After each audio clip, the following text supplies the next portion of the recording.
नमस्कार दोस्तों, आज की ये वीडियो लॉ ऑफ अट्रैक्शन के क्वेश्चन आंसर की वीडियो है और ये क्वेश्चंस मैंने कमेंट बॉक्स में से लिए हैं और कुछ ये मेरे पास पर्सनल क्वेश्चंस आए थे, तो उन सभी क्वेश्चंस का मैं एक एक करके इस वीडियो में आंसर करूंगा। ये वीडियो आपके लिए बहुत फायदेमंद होगी क्योंकि कई बार हम सभी के क्वेश्चंस एक ही तरह के होते हैं और क्वेश्चन आंसर्स की वीडियो से ही सबसे ज्यादा आंसर्स हमें मिलते हैं और सबसे ज्यादा नॉलेज हमें लॉ ऑफ अट्रैक्शन पर मिलती है। तो चलिए चलते हैं हमारे सबसे पहले क्वेश्चन पर, जो कि कुलकुल जी ने कमेंट बॉक्स में पूछा था। और क्वेश्चन ये है, सर प्लीज एक बात बताइए, आप लोग कैसे इतनी आसानी से ये सब सीक्रेट्स शेयर कर देते हो? मोस्टली आजकल के लोग जल्दी कोई सक्सेस सीक्रेट्स शेयर नहीं करते बिकॉज लोग उनसे भी आगे बढ़ सकते हैं, बट आप लोग को ये वाली फीलिंग क्यों नहीं आती सर? इट्स ह्यूमन नेचर, ये हर कोई के साथ ही होता है। आई एम सॉरी टू से सर, इनफैक्ट मुझे भी कभी कभी ये फीलिंग आ जाती है। तो ये क्वेश्चन तो बहुत अच्छा है और साथ ही इसके बहुत सारे आंसर्स है मेरे पास, इसीलिए मैंने इसको वीडियो में इंक्लूड किया है। इसका सबसे पहला आंसर ये है कि सीक्रेट जैसी कोई भी चीज नहीं होती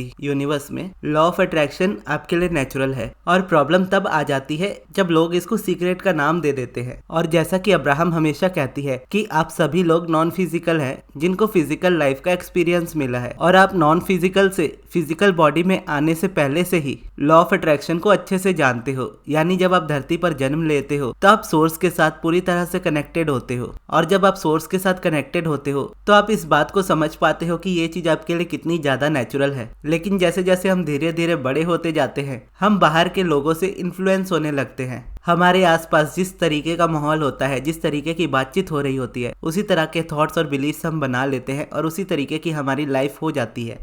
और अब्राहम ये भी कहती है कि हम सभी लोग डेलिब्रेट क्रिएटर हैं, हमारे पास चॉइस है। या तो हम चीजों को उन तरीकों से देख सकते हैं जिस तरीके से वो हमारी लाइफ में हो रही है, या तो हम उसे इस तरीके से देख सकते हैं जिस तरीके से हम अपनी लाइफ में उसे चाहते हैं। यानी जो रियलिटी आपको दिखती है वो हमेशा रियलिटी होती नहीं है, क्योंकि आपने उस रियलिटी को क्रिएट किया होता अपने फोकस के थ्रू, तो वो रियलिटी आपकी लाइफ में बनी होती है। और क्योंकि हमारी चीज़ों को एज इट इज़ देखने की आदत होती है, जिस तरीके से हमारी लाइफ में कोई चीज़ हो रही है हम उसे उसी तरीके से देखना पसंद करते हैं और इसीलिए वो उसी तरीके से रिपीट होती है हमारी लाइफ में। पर अब्राहम हमेशा ये कहती है कि आपको चीज़ों को उस तरीके से देखना चाहिए जिस तरीके से आप उन्हें देखना चाहते हो, ना कि उस तरीके से जिस तरीके से वो है। द सीक्रेट मूवी के बारे में आप में से मैक्सिमम लोग जानते ही होंगे, क्योंकि द सीक्रेट ही वो डॉक्यूमेंट्री है जिसने मैक्सिमम लोगों को बताया है कि लॉ ऑफ अट्रैक्शन क्या होता है। और लॉ ऑफ अट्रैक्शन से मेरा इंट्रोडक्शन भी द सीक्रेट के थ्रू ही हुआ था। और जो द सीक्रेट मूवी है वो अब्राहम की बेसिक टीचिंग से ही बनी है। यानी अगर आप द सीक्रेट का ओरिजिनल वर्जन देखो तो उस ओरिजिनल वर्जन में आपको जेरी और एस्थर हिक्स दोनों ही साथ में दिखेंगे जो अब्राहम को चैनल करते हैं। तो जब वो मूवी बनी थी तो वो जेरी और एस्थर हिक्स की परमिशन से ही बनी थी, लेकिन जेरी और एस्थर को द सीक्रेट की मार्केटिंग स्ट्रेटजी नहीं पसंद आ रही थी और ना ही उन्हें बुक का नाम अच्छा लग रहा था द सीक्रेट, क्योंकि अब्राहम की टीचिंग्स के according law of attraction secret नहीं है। लॉ ऑफ अट्रैक्शन आपकी लाइफ का ट्रूथ है। और क्योंकि द सीक्रेट को द सीक्रेट नाम से प्रेजेंट किया जा रहा था और उसे इस तरीके से दिखाया जा रहा था कि ये कोई रहस्य है जिसे हर कोई शेयर नहीं करता, आपको पता है इसका मतलब है कि आप बहुत ज्यादा खास इंसान हो। और ये कहीं ना कहीं हर एक पर्सन की लाइफ में कंफ्यूजन को ऐड करता है और कहीं ना कहीं खुद को सुपीरियर और दूसरों को इन्फीरियर बनाने लगता है कि मुझे लॉ ऑफ अट्रैक्शन पता है, यानी यूनिवर्स के लिए मैं बहुत ज्यादा स्पेशल हूँ, और जिसे नहीं पता वो मेरे सामने कुछ नहीं। तो ये रीजन की वजह से एस्थर और जेरी को द सीक्रेट का हिस्सा नहीं बनना था, तो उन्होंने बाद में उसमें से मूव आउट कर लिया। तो लोगों को जब ये चीज इसी तरीके से दी जाएगी कि ये सीक्रेट है और ये एक ऐसा रहस्य है जिसे हम सिर्फ आपको दे रहे हैं, तो वही चीज फिर आप में आ जाएगी कि आप उस चीज को सीख जाओगे तो आप भी बोलोगे कि ये सीक्रेट है। तो ये सीक्रेट को मैं गिने चुने लोगों तक शेयर करूंगा, या जो अफोर्ड कर सकते हैं, जो मुझे इतने पैसे दे सकते हैं, मैं उन्हीं को बताऊंगा, अदरवाइज किसी को नहीं बताऊंगा। और द सीक्रेट में सबसे इंपॉर्टेंट चीज ही मिसिंग थी, जो कि है अलाइनमेंट। यानी द सीक्रेट को पहले एक सीरीज में बनाया जाने वाला था, लेकिन वो सीरीज में नहीं बनकर किसी वजह से मूवी में बन गई। अब 2-2.5 घंटे की मूवी में तो आपको पूरी तरीके से नहीं बताया जा सकता लॉ ऑफ अट्रैक्शन को, तो एक तरीके से वो मूवी बस इंट्रोडक्शन बनी, प्लस उसमें लॉ ऑफ अट्रैक्शन की सबसे इंपॉर्टेंट चीज नहीं थी जो कि है अलाइनमेंट। और क्योंकि उसे द सीक्रेट का नाम दे दिया गया तो लोगों को लगा कि ये चीज सीक्रेट है और इसे हमें अपने तक ही रखना है, क्योंकि उसको एक ब्रॉडर पर्सपेक्टिव से दिखाया नहीं गया, अब्राहम हिक्स के पर्सपेक्टिव से दिखाया नहीं गया। तो वो इसीलिए लोगों की लाइफ में सीक्रेट की तरह बनकर रह गई। यानी जिसको पता है वो अच्छे से बताता भी नहीं है, या बताते हैं तो उसकी फीस बहुत ज्यादा होती है, जो कि नॉर्मली कोई भी पर्सन इजीली अफोर्ड नहीं कर पाता। शुरुआत में। और क्योंकि अगर मैं मेरी जर्नी में बताऊं तो मैंने द सीक्रेट से ही लॉ ऑफ अट्रैक्शन को शुरू किया था और मैंने बाद में फॉलो करना ही लॉ ऑफ अट्रैक्शन को छोड़ दिया था, क्योंकि मुझे द सीक्रेट बिल्कुल भी समझ में नहीं आती थी। मैं अपने थॉट से डरने लगा था, यानी जब तक पॉजिटिव सोचता था खुश रहता था, नेगेटिव जैसे सोचता था डरने लग जाता था कि ये चीज मैनिफेस्ट हो जाएगी। लेकिन जब अब्राहम लाइफ में आई तो वेलबींग मुझे समझ आई कि वेलबींग क्या होता है, अलाइनमेंट क्या होता है, रेजिस्टेंस क्या होता है। ये सारी चीजें जब पता चली तो ये एग्जैक्टली पता चला कि लॉ ऑफ अट्रैक्शन कोई सीक्रेट नहीं है आपकी लाइफ में। ये हर कोई जन्म से लेकर आता है, चाहे वो इंसान हो चाहे कोई जानवर हो, क्योंकि हमारा नेचर हैबिचुअल है, यानी हम एक हैबिट के पैटर्न में चलते हैं, यानी किसी चीज की हमें आदत होती है। और क्योंकि हम अपने आसपास के लोगों को देखकर सीखते हैं, मोस्टली हमारा नेचर ऑब्जर्विंग का होता है। तो जैसे जैसे हम बड़े हो रहे होते हैं तो हमारे अराउंड जो चीजें हो रही होती है हम उसके अकॉर्डिंग हमारी रियलिटी को बनाते हैं। क्योंकि हमारे अराउंड अगर नेगेटिविटी होती है तो हम उस नेगेटिविटी को एक्सेप्ट कर लेते हैं और उसको रियलिटी बना रहे होते हैं। जब हम छोटे होते हैं तो हमें कोई ये नहीं कहता कि तुम ये सपना अपना पूरा नहीं कर सकते, तुम ये नहीं बन सकते। जब कोई बच्चा कहता है कि मुझे पायलट बनना है तो हर कोई उसे अप्रिशिएट ही करता है कि हाँ तुम पायलट जरूर बनोगे। लेकिन वही बच्चा जब बड़ा होने लगता है तो उसे रियलिटी दिखाने लगते हैं कि तुम्हारा सपना लॉजिकल नहीं है, तुम्हारा सपना पॉसिबल नहीं है, तुम इस फैमिली से बिलोंग करते हो, तुम इस जगह से बिलोंग करते हो, इसलिए तुम इस चीज को पूरा नहीं कर सकते। और इस चीज को एक्सेप्ट करने की वजह से जो लॉ ऑफ अट्रैक्शन आपके लिए नेचुरल है, जो अलाइनमेंट आपके लिए नेचुरल है, आप उससे दूर होने लगते हो और कहीं ना कहीं आप उस ड्रीम से दूर हो ही जाते हो। जबकि अगर वो रेजिस्टेंस ना रहे तो जब आप यूनिवर्स से उस चीज को मांगते हो, चाहे आपने बचपन में ही उस चीज को मांगा कि मुझे पायलट बनना है, यूनिवर्स ने एक वोटेक्स की रियलिटी में आपको ऑलरेडी पायलट बना दिया और वो आपकी फिजिकल रियलिटी भी बन जाएगी अगर आप बाहर के लोगों की बातें नहीं सुनोगे तो।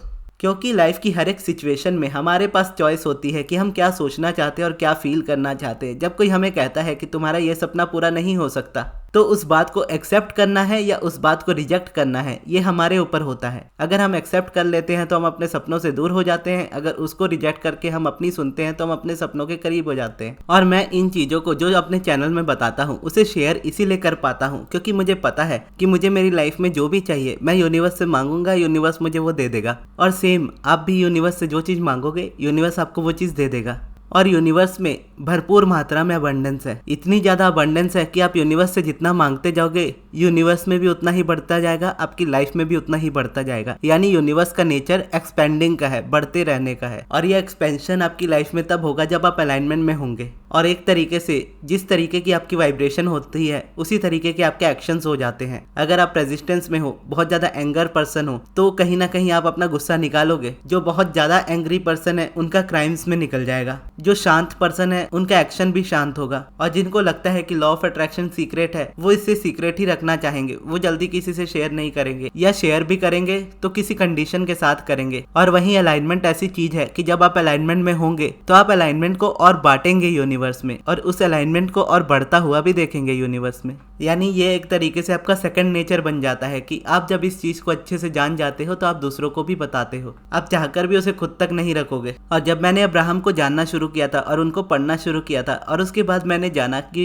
दुनिया का ऐसा कोई भी क्वेश्चन नहीं है जिसका आंसर मैं नहीं ढूंढ सकता। और ढूंढना भी क्या है, मैं एक बार बोलूंगा मुझे इस सवाल का जवाब चाहिए, यूनिवर्स मुझे उसका जवाब दे देगा। बस मेरी उतनी अलाइनमेंट होनी चाहिए कि मैं उनके आंसर को सुन पाऊं। और ये एबिलिटी मुझ में भी है, आप में भी है, बस फर्क पड़ता है अलाइनमेंट किसकी कितनी है। जिसकी ज्यादा होगी उसको जल्दी आंसर्स मिलेंगे। और इसीलिए अब्राहम सेल्फिश होने को भी कहती हैं कि सबसे पहले आप अपने लिए करो, आप अपने लिए करोगे तो आप दुनिया के लिए भी कर लोगे। जब मैंने ये चीज स्टार्ट की थी लॉ ऑफ अट्रैक्शन को फॉलो करना, तब मेरा खुद का ड्रीम होता था कि मैं खुश रहूं, मैं पैसे कमाऊं, मैं ये करूं, मैं वो करूं। और वो तो बहुत जल्दी ही पूरा हो गया।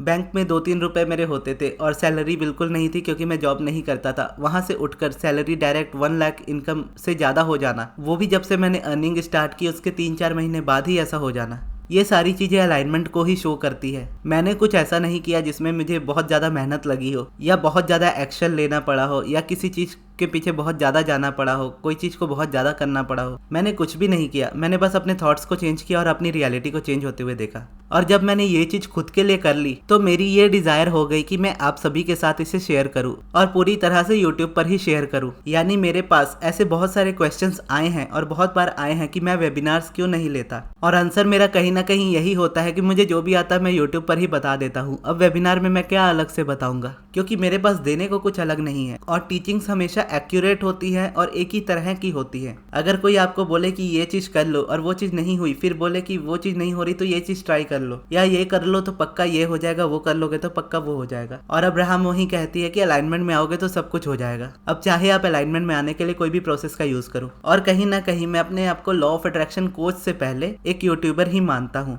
और यूट्यूब पर ही मेरी जर्नी स्टार्ट हुई है, तो इसीलिए मैं यूट्यूब को ही सबसे ज्यादा प्रायोरिटी देता हूँ कि मैं इसी प्लेटफॉर्म पर सबसे ज्यादा वीडियोस को शेयर करूँ। और वेबिनार्स मैं इसीलिए भी नहीं लेता कि जो चीज मैं इजीली शेयर कर पाता हूँ चैनल पर उसे मैं कर सकता हूँ, लेकिन अगर मुझे लगता है कि कोई चीज मैं यूट्यूब पर नहीं सिखा पाऊंगा तो उसके लिए वेबिनार रखा जा सकता है। लेकिन वो सारी चीजें भी मैं यूनिवर्स पर ही छोड़ देता हूँ कि मैं वीडियोस एंजॉय कर रहा हूँ तो मैं वीडियोस बनाता रहूंगा। अगर कोई ऐसा कंटेंट होगा जो मैं यूट्यूब पर ना डाल सकूं तो मैं उसके लिए वेबिनार लूंगा, लेकिन लूंगा तभी जब मुझे इसकी स्ट्रॉन्ग इम्पल्स होगी। और इसीलिए मैंने जब पैसे अर्न करना स्टार्ट किया था तो मेरे माइंड में ये चीज़ थी कि मैं वेबिनार नहीं लेना चाहता था उस वक्त के लिए, और कहीं ना कहीं मैं अपनी एंग्जाइटी से थोड़ा निकला था और डिप्रेशन से निकला था। तो मैं चाहता था कि मेरा वर्क भी उसी तरीके का रहे जहाँ पर मैं अच्छे पैसे भी कमा सकूं और मुझे चेहरा दिखाना ना पड़े। तो उस वक्त मैंने मनी अर्निंग के लिए money and the law of attraction start की थी। और उसके बाद जब पॉजिटिव एस्पेक्ट्स को लिखना स्टार्ट किया था तो मेरे माइंड में ये चीज़ नहीं थी कि मैं आगे चलकर पर्सनल सेशन लूंगा या फिर सब्लिमिनल बनाऊंगा।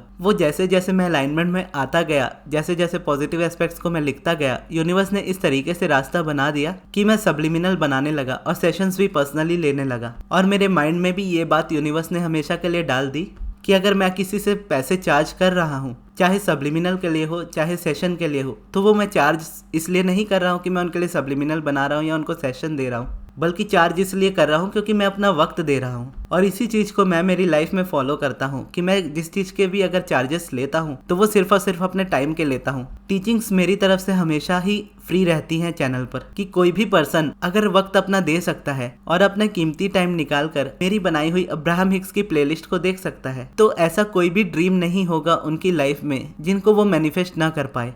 क्योंकि मेरे चैनल पर मैंने हर वो चीज़ इजीली शेयर की है जो आपको आपकी जर्नी में चाहिए और हमेशा करता भी रहूंगा। और वेबिनार्स का भी इन फ्यूचर देखूंगा अगर यूनिवर्स इम्पल्स देता है तो ही। अब आते हैं हमारे दूसरे क्वेश्चन पर, जो कि मुझसे पर्सनली मेरी एक सब्सक्राइबर ने व्हाट्सएप पर पूछा था। क्वेश्चन ये है कि गगन, मेरा एक कंफ्यूजन है, अगर आप इस पे वीडियो बनाएंगे तो बहुत अच्छा होगा, बहुत क्लैरिटी मिलेगी। कुछ दिन पहले मैं रेवती दी का LOA question and answer session देख रही थी तो किसी ने उनसे डिजायर की नेगोशिएशन में पूछा था कि जब हम अपनी डिजायर पे डटे रहते हैं तो यूनिवर्स उसे हमें ला कर देता ही है, लेकिन अगर हम नेगोशिएट करते हैं तो यूनिवर्स को हम रॉन्ग वाइब्रेशन देकर कंफ्यूज करते हैं। तो हमें जो चाहिए उस पे फेथ रखना चाहिए। सेकेंडली, किसी ने कुछ जॉब को लेकर पूछा तो उन्होंने एग्जांपल दिया कि अगर मान लो आपको ऑडी कार चाहिए लेकिन फिलहाल आपको टाटा की कार मिली है तो उसको एक्सेप्ट करके ये सोच रखना चाहिए कि टाटा मिली है पर ऑडी भी आगे जाके मिलेगी। इसमें मुझे थोड़ा कंफ्यूजन हुआ तो मैंने इस फॉर्मूला को अपने एक डिजायर को लेकर अप्लाई किया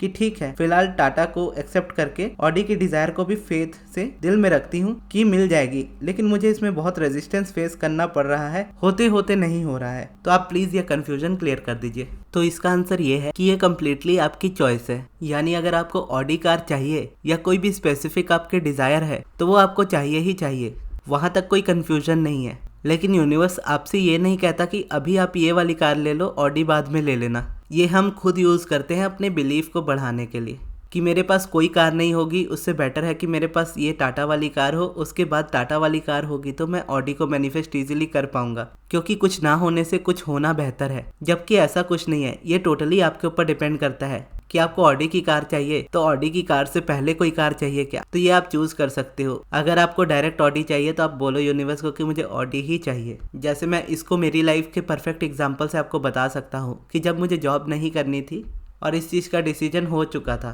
तो डिसीजन हो चुका था और जबकि फाइनेंशियली मेरे पास बिल्कुल भी पैसे नहीं थे, तो लॉजिकली देखा जाए तो मुझे जॉब करनी चाहिए थी उस वक्त, क्योंकि मेरे पास कुछ भी नहीं था। लेकिन उस सिचुएशन में भी मैंने ये डिसाइड कर लिया कि मैं विदाउट जॉब रह लूंगा, मेरे पास कुछ नहीं रहेगा, मुझे मंजूर है, लेकिन बनूंगा तो यूट्यूबर ही, चाहे कोई कितना ही कुछ क्यों ना बोल ले, मैं वही करूंगा जो मेरी डिजायर है। तो उसके बाद से वक्त नहीं लगा मुझे अपनी जर्नी में आगे बढ़ने के लिए, अपने करियर में ग्रो करने के लिए। तो ये थी हमारी आज की वीडियो। आज 2 ही क्वेश्चन रखे हैं क्योंकि वीडियो बहुत ज़्यादा लंबी हो जा रही है, तो बाकी के क्वेश्चन के लिए मैं दूसरी वीडियो बना दूंगा। और अगर आपको पर्सनल सेशन लेना हो या फिर सब्लिमिनल बनवाना हो तो आप मेरे मैनेजर अमृत को उनके व्हाट्सएप नंबर पर कॉन्टैक्ट कीजिएगा। उनका नंबर मैं आपको कमेंट बॉक्स में दे दूंगा, आप वहां से जाकर उनसे कॉन्टैक्ट कर सकते हो और अपना सेशन या फिर सब्लिमिनल बुक करा सकते हो। और इस वीडियो को यहाँ तक देखने के लिए बहुत बहुत धन्यवाद।